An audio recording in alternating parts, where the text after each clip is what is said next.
नमस्कार, मैं प्रेरणा Sharma think tank पर आप सभी का बहुत-बहुत स्वागत करती हूँ। दोस्तों, फीफा वर्ल्ड कप जिसकी वजह से कतर बहुत ज्यादा फेमस हो रहा है और दूसरी बात, इस्लामिक देश वर्ल्ड फुटबॉल मैच की मेजबानी करना ये बहुत बड़ी बात है जिसकी वजह से कतर बहुत ज्यादा फेमस हो रहा है और एक सबसे महत्वपूर्ण कारण कतर यूनिवर्सिटी में इस्लामिक शिक्षा के प्रोफेसर डॉक्टर शफी अल हजरी का एक इंटरव्यू। ये तो हम सभी जानते हैं कतर एक मुस्लिम देश है जहां कड़े धार्मिक नियम है। ऐसे में जब पूरी दुनिया से फुटबॉल के फैंस कतर पहुंच रहे हैं तो वहां पर रूढ़िवादी नियम चर्चा में आ रहे हैं। इसी बीच कतर यूनिवर्सिटी में इस्लामिक शिक्षा के प्रोफेसर डॉक्टर शफी अल हजरी ने एक इंटरव्यू में कहा है जो इस्लाम स्वीकार करने और जजिया करने से इनकार करता है उसके खिलाफ लड़ाई होनी चाहिए और कार्रवाई होनी चाहिए, मौत के घाट उतार देना चाहिए।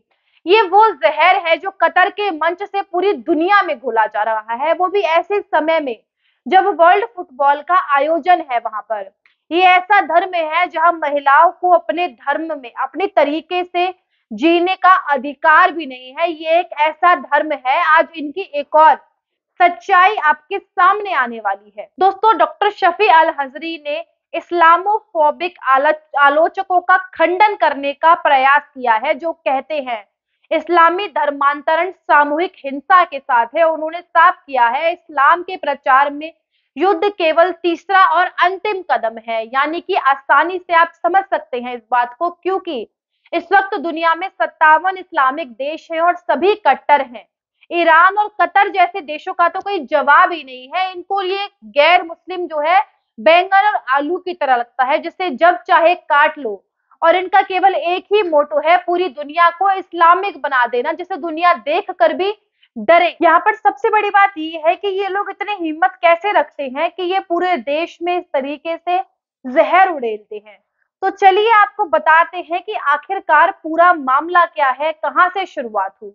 तो चलिए, ये कट्टरवादी लोग इतने बड़े मंच से ये लोग कैसे कट्टरता का जहर फैलाते हैं, सबसे पहले आप ये सुनिएगा। 25 नवंबर को कतर के रियान टीवी से बात करते हुए डॉक्टर साहब ने कहा, शफी अल हजरी नाम के इस व्यक्ति ने के लोगों को पहले इस्लाम में आमंत्रित किया जाना चाहिए और यदि वो मना कर दे, निमंत्रण को खारिज कर दे, तो उन्हें जजिया संरक्षण कर का भुगतान करने के लिए कहा जाना चाहिए और यदि वो भुगतान करने से भी मना कर देते हैं तो उनसे युद्ध किया जाना चाहिए। Middle east media research institute के द्वारा उपलब्ध कराई गई एक ट्रांसक्रिप्ट के अनुसार युद्ध दावा फैलाने का तीसरा चरण है। सबसे पहले हम लोगों को अल्लाह की ओर बुलाते हैं और यदि वो स्वीकार करते हैं तो ठीक है, और यदि वो नहीं स्वीकार करते हैं तो उन्हें जजिया भरने के लिए कहा जाता है। और अगर वो इनकार कर देते हैं इस्लाम में परिवर्तित होने से तो उन्हें दूसरे मुसलमानों से बचाव के लिए जो है जजिया कर भरना होता है। और यदि वो जजिया भी नहीं भरते हैं तो तीसरा है उनसे युद्ध करना। जजिया देने से भी इनकार कर देते हैं तो युद्ध उन लोगों के लिए है जो दावा को अस्वीकार करते हैं, जो इस्लाम से इनकार करते हैं, यानी कि उनसे युद्ध कीजिए। जो टैक्स नहीं भरते हैं, आपका सो कॉल टोल टैक्स नहीं भरते हैं। तो जजिया गैर मुस्लिमों द्वारा दिया जाने वाला एक वो टैक्स था जो वो इसलिए देते थे ताकि वो अपने धर्म को बरकरार रख सके और मुसलमानों से अपने आप को बचा सके। ये तो हम सभी जानते हैं, जब देश में इस्लामिक शासन था तो मुस्लिम जजिया संग्राहकों द्वारा हिंदुओं को अपमानित किया गया था। जजिया का भुगतान करते वक्त हिंदुओं को अपनी आंखें नीचे करनी पड़ी थी और झुकना पड़ा था, और यहाँ तक कि मुस्लिम अधिकारियों को उन पर थूकने तक का भी अधिकार था। तो एक ऐसा भी समय था।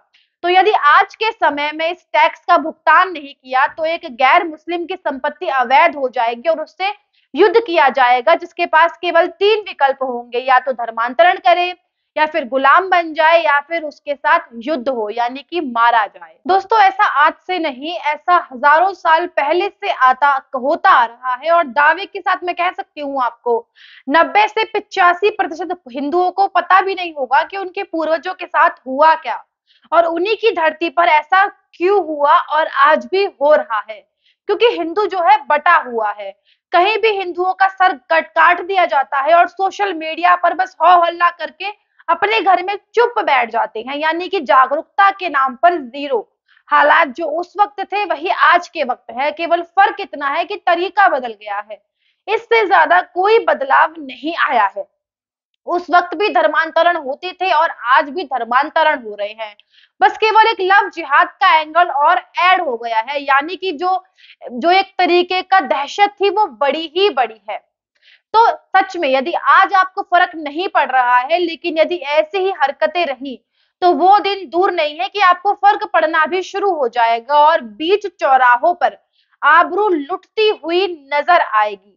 इस टॉपिक पर ना ही सरकारों का कोई खास ध्यान है और ना ही हिंदुओं का, क्योंकि उन्हें वोट बैंक नहीं खोना है। वो देश लव जिहादियों के हाथ दे सकते हैं, लेकिन अपना वोट बैंक नहीं खो सकते हैं। दोस्तों, कतर के इस्लामिक मामलों के मंत्रालय ने 2022 फीफा वर्ल्ड कप आयोजन क्षेत्र के बाहर एक शील्ड भी बनाया है, जहां पर लोगों को इस्लाम और उसके उपदेशों से परिचित किया जा रहा है। हाल ही में ये बताया जा रहा था कि कट्टरपंथी इस्लामिक उपदेशक जाकिर नायक, जो भारत में वित्तीय धोखाधड़ी और बाकी अपराधों के लिए छुपे डोल रहे हैं, वो इस्लाम का प्रचार करने के लिए कतर पहुंचा था। 2016 का भी एक वीडियो वायरल हो रहा था जिसमें वो कतर को इस्लाम में परिवर्तित होने के लिए संबोधित कर रहा था। लेकिन ये भी याद रखना चाहिए कि दावा प्रक्रिया में एक और बीच का चरण है, जिसे विद्वान प्रोफेसर ने नजरअंदाज कर दिया। कश्मीर के हिंदुओं ने 1990 में तब उन्हें पता लगा इस बारे में, जब उन्हें धर्मांतरित, मरो और भागो के विकल्प दिए गए और साथ ही एक उदार प्रस्ताव दिया गया, यानी कि हिंदू पुरुषों को छोड़ देना चाहिए लेकिन हिंदू महिलाओं को यही रहना चाहिए।